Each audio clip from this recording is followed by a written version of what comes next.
Get back! He's not. He's dead. Get up! Hands! Let me see your hands! Exit the vehicle! Get out of the vehicle now! You, passenger, get out of the car! On the floor. These are the most terrifying police dashcam moments caught on camera. You can't miss them. Starting with the most intense moment. A wanted felon learned the hard way after attacking armed officers.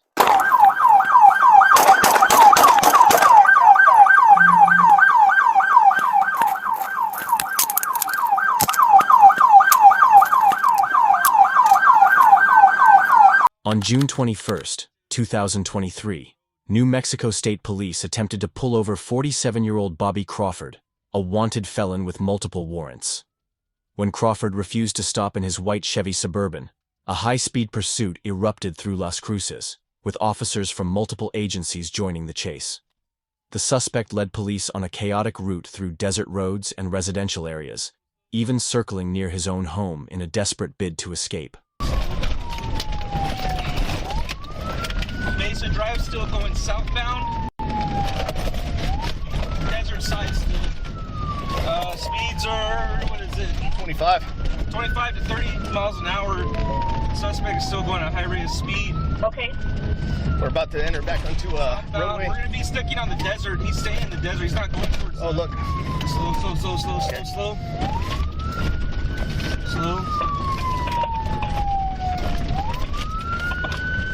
Alright, he just jumped onto Peachtree Hills going westbound. Desert side. Peachtree Hills, desert side. White in color Tahoe, chili plates. I got a partial plate of Adam Lincoln is as much as I got. Adam Lincoln? Yes. Still westbound, coming up to Round Table Court. Speeds are about 45 miles an hour. The pursuit ended when officers executed a pit maneuver near Holman Road and Arroyo Road, forcing Crawford's vehicle to stop. But the situation turned deadly when Crawford opened fire on officers, narrowly missing 2 of them. 3 Las Cruces PD officers returned fire, striking Crawford at least once. What followed was a tense 40-minute standoff.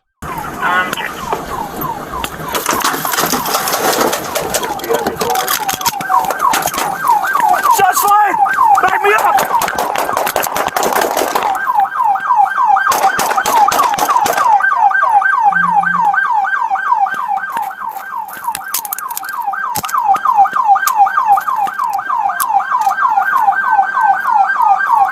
Crawford barricaded himself inside the SUV, ignoring commands while officers deployed tear gas, flashbangs, and drones. At one point, Crawford's wife arrived in a red Mustang, screaming at police before being detained. He's not. He's dead. Get up! Get up! Get up! Why did you kill him? Why? No, let me see him, please. Stop! Please. Stop! No, Stop! Got her?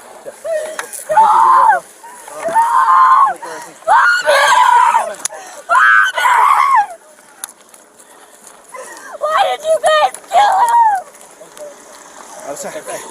Please. After repeated gas deployments and warnings, a bloodied Crawford finally surrendered, crawling from the vehicle before receiving medical aid. He was airlifted to a hospital and later booked into the Doña Ana County Detention Center, facing charges including attempted first-degree murder, aggravated assault on officers, and felony firearm possession. Crawford remains behind bars awaiting trial. While Crawford survived this shootout, the next case would prove far deadlier, when a trained killer executed 2 officers in cold blood. We have 2 officers down. He is set up with a rifle. On April 8, 2023, Chetek officer Emily Breidenbach, 32, initiated a traffic stop on Glenn Perry, 50, for unpaid child support in Barron County, Wisconsin. Aware of warnings about Perry's violent tendencies and arsenal, she waited for backup from Cameron officer Hunter Scheel, 23. As both officers approached, Perry suddenly grabbed an AR-15 rifle. What began as routine police work instantly turned deadly. He's got a rifle. He's got a rifle. Shots fired! Shots fired!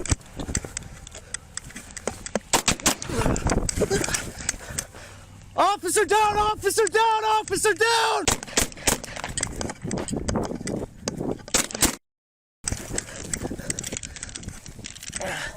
Without warning, Perry opened fire, shooting both officers at point-blank range. Body cam footage captured Shields' shots fired, warning before he fell. Breidenbach managed to return fire but was fatally hit. Perry continued shooting from his vehicle until responding officers wounded him, though he later died at the hospital. The bad guy's also shot. You guys come on. Clear. You go to the car. Hold on. Clear. Stand clear. I got it. I got it. No. No. Back's clear. Front's clear. Front's clear. Got another rifle up front. Investigations revealed Perry had trained specifically to kill police, with a home gun range and documented threats. Despite multiple red flags, including a sheriff's warning email days earlier, no action was taken to restrict his weapons. Both officers were posthumously honored, their deaths exposing critical flaws in handling armed, unstable suspects with known police animosity. While Perry's cold-blooded ambush showed the deadliest consequences of confronting police, the next case reveals why running from cops can be just as brutal.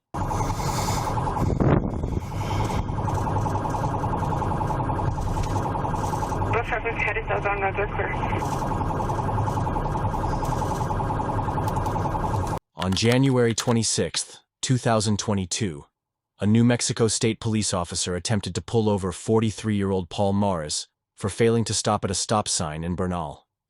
Mars immediately fled the scene. The pursuit reached speeds of 71 miles per hour as Mars weaved through rural roads near Tecolote. Officers observed only the driver in the vehicle during the high-speed chase. Backup units were called as the situation escalated dangerously.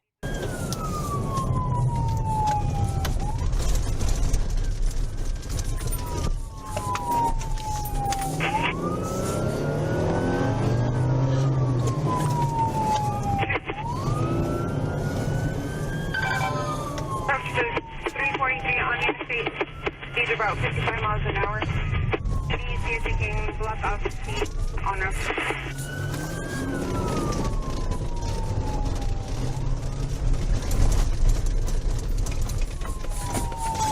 They're approaching the 343 speeds are about 50. Calling PD, see if they can help us block off the 343 on-ramp to keep it on the interstate.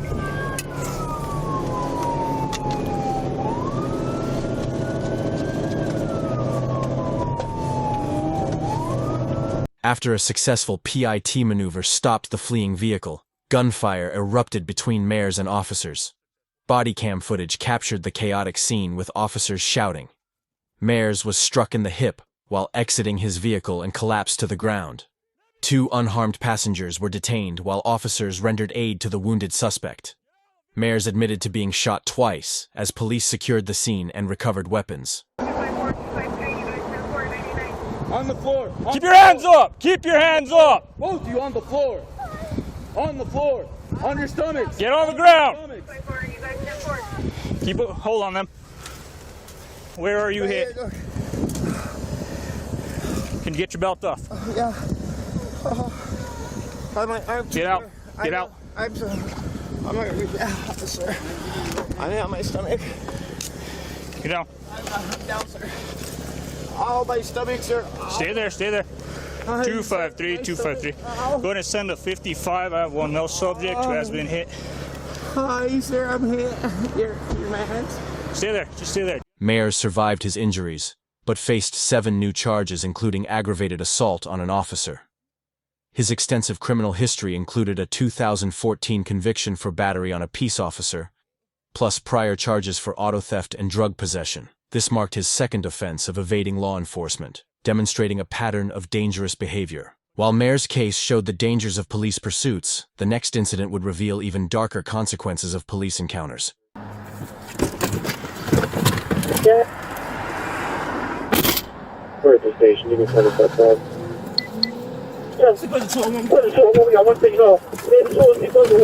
On March 21, 2025 at 7:30 p.m., Seat Pleasant PD attempted to stop a stolen Genesis sedan on Martin Luther King Highway.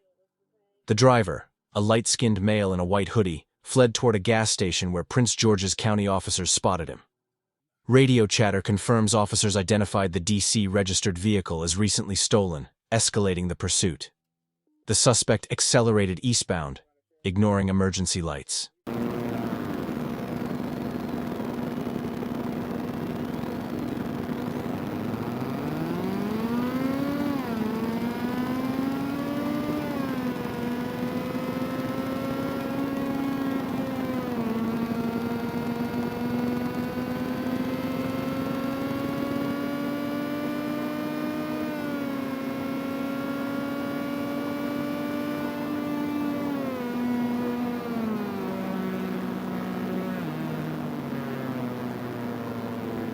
The high-speed chase ended catastrophically when the fleeing Genesis collided with another vehicle near the 6,700 block of Martin Luther King Highway. First responders arriving at the scene found the suspect still breathing but severely injured. In the innocent vehicle they struck, officers discovered an unresponsive mother while her child was crying and visibly distressed in the back seat. Bodycam audio captured the frantic rescue efforts, with officers shouting,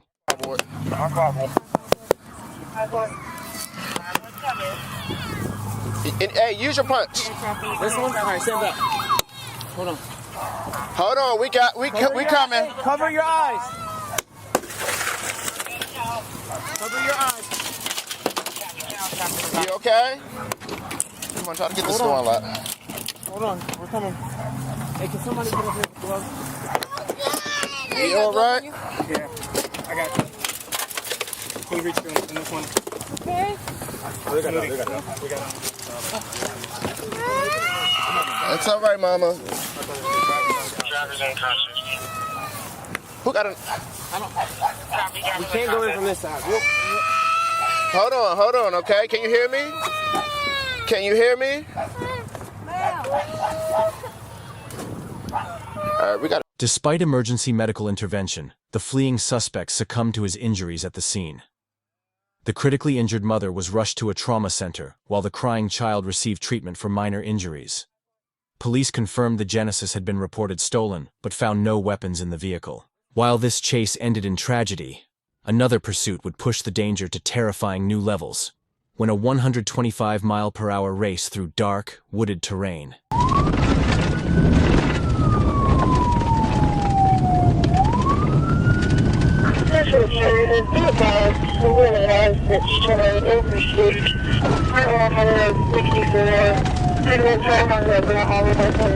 On November 9, 2019, an officer clocked a black sedan speeding at 94 miles per hour in a 55 miles per hour zone on Highway 79.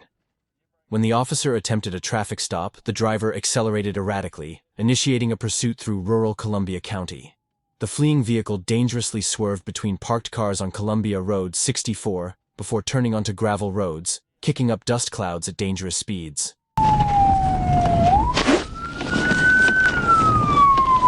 Pretty sure we're going to come out in Willisville. Hope we ever get a return on that 28. I've lost him. I'm not willing to drive as fast as he is. I had one guy for so I got told he was calling Mr. Sam. I didn't get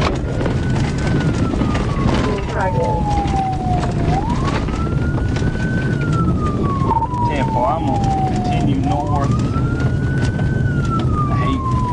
If I can wreck out driving this fast, he's doing his job. Hope he's still northbound on this gravel/asphalt county road. The pursuit ended when officers found the car stopped on Nevada 179 with both doors open. Passenger Harley Colvin was detained while the driver fled into the woods. Initially lying about her relationship to the suspect and his identity, Colvin eventually confessed the driver was Ronnie Huey Jr., her husband who fled due to active warrants. Officers recovered a .22 rifle wedged by the driver's seat and a knife near the woods, though Huey remained at large overnight. Run! This way? G3 Turn around, face away from me. You got me on the screen.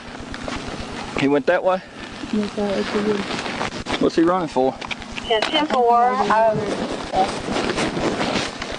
Got you on north of McNeil on Columbia Road 45. No, you're good. I just make sure she ain't got whipped. That's all. Right. She ain't.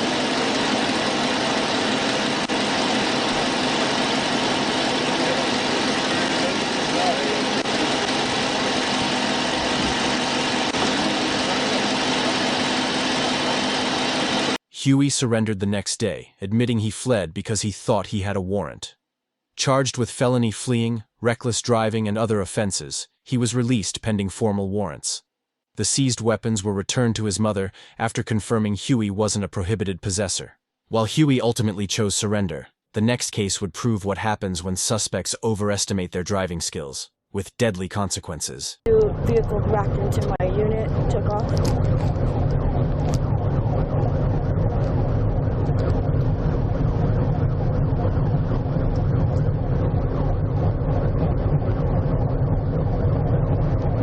On January 27, 2023, at 5:20 a.m., New Mexico State Police responded to reports of two unconscious males in a pickup truck parked along I-25. Upon approach, officers observed drug paraphernalia in plain view inside the vehicle. As they woke the driver, 39-year-old Richard Flores suddenly threw the truck into reverse, crashing into a female officer's patrol unit before speeding away. The reckless escape attempt triggered an immediate pursuit down the interstate.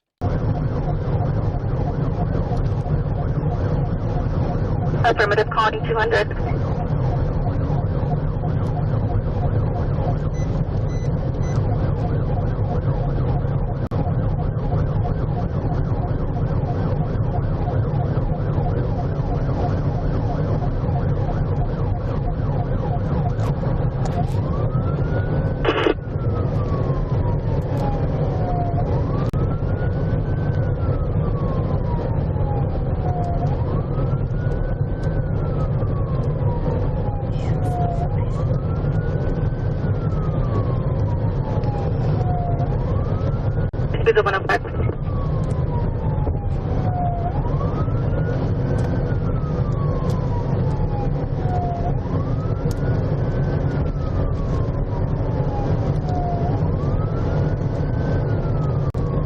Flores lost control while exiting the highway, slamming into a concrete barrier. Officers discovered a .40 caliber handgun on the driver's seat and identified the passenger as a 17-year-old minor. Both were transported to the hospital with injuries. During interrogation, Flores admitted they had been using fentanyl while driving from Albuquerque to Mora, explaining their incapacitated state when first spotted. Fuck!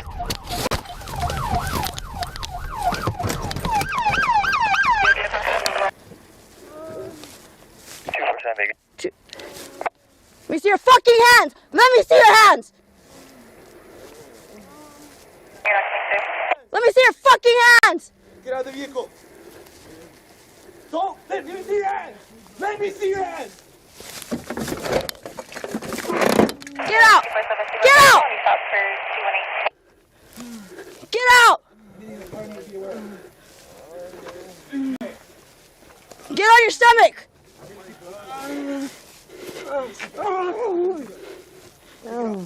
Don't try anything stupid. Do not try anything fucking dumb, okay? I'll get you a fucking ambulance. You fucking listen. Flores faced multiple felony charges, including aggravated assault on officers, firearm possession as a felon, and contributing to a minor's delinquency. Additional misdemeanors ranged from DWI to leaving the scene of an accident. With his bond set at $20,000 cash only, the case highlighted the dangers of drug-impaired driving and the extreme measures suspects employ to evade arrest, including endangering officers and underage accomplices. While Flores survived his drug-fueled crash, the next case would prove even more disastrous, when an officer's split-second decision to fire turned him from pursuer to defendant. You got a valid driver's license, proof of insurance, all that good stuff? He blew that red light. The light was yellow and turned red when I went under it. It was red when he blew it. It was yellow. Okay. Well, I saw it. It was red. On December 13th, 2024, at a Jacksonville traffic stop, Officer Mindy Cardwell pulled over Jason Arrington for running a red light. Body cam footage shows Arrington calmly disclosing his legally carried handgun and cooperating as Cardwell attempted to secure it. During the weapon transfer, the firearm accidentally discharged, striking Arrington in the leg. The incident escalated from routine procedure to emergency as officers called for rescue while applying first aid to the bleeding driver. I appreciate it, man, being very honest. Oh, yeah, you okay? Hey. Put the gun down. Put it down. You okay? You got shot in the leg. Rescue 1068. HQ 2162. Hey, rescue 1068. 1020. 1020. Walk with me. Walk with me. Go ahead. Sit down. Knife with a gunshot to his leg. Tourniquet, tourniquet. I got it, I got it.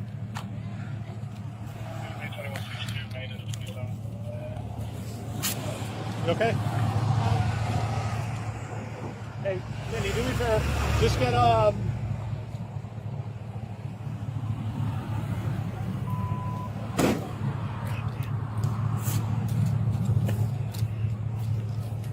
Wiper, you good? Yeah, I'm just trying to get this thing off. Hang in there, brother. Rescue's coming, rescue's coming. An internal investigation determined Cardwell violated firearm safety protocols through negligent handling. The Jacksonville Sheriff's Office sustained charges of incompetence against her, initiating termination proceedings. While Arrington recovered from his injury, the officer lost her job. A rare case where a weapons mishap during standard police work resulted in career downfall rather than suspect prosecution. The incident sparked renewed training mandates for firearm handling during voluntary surrenders. If you want to see more shocking police encounters, hit subscribe, because these cases prove even routine stops can turn deadly in seconds. Thanks for watching.